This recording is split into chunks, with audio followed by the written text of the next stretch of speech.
Sino drugs dyan? Yes, yes, yes, mga katotot.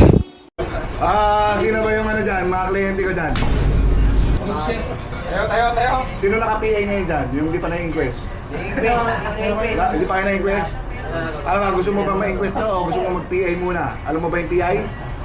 Preliminary investigation, ang tawag doon ha? Ibig sabihin, gusto mo munang imbestigahan yung kaso mo. So pansamantala, hinahayaan mong gobyerno makulong ka dito nang hindi sila pwedeng kasuhan ng arbitrary detention, di ba?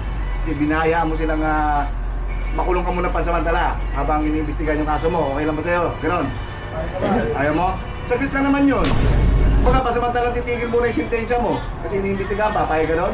Saglit lang yun, mga 10 years lang yun. 10 years lang yun. Kaya ka na, bago ka-inquest. Bakit yung part Tayo. Sino 16 auto dyan? Ito advice ko sa inyo, 16 auto, saglit lang yan. 6 years lang yan. Bunuin nyo na. Okay na? Mami na kayo, 6 years. Yung drugs, sino drugs dyan?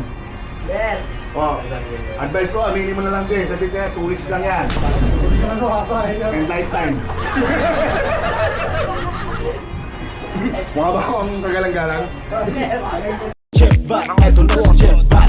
Chipbat, Chipbat, Chipbat, Chipbat, eto na si Chipbat.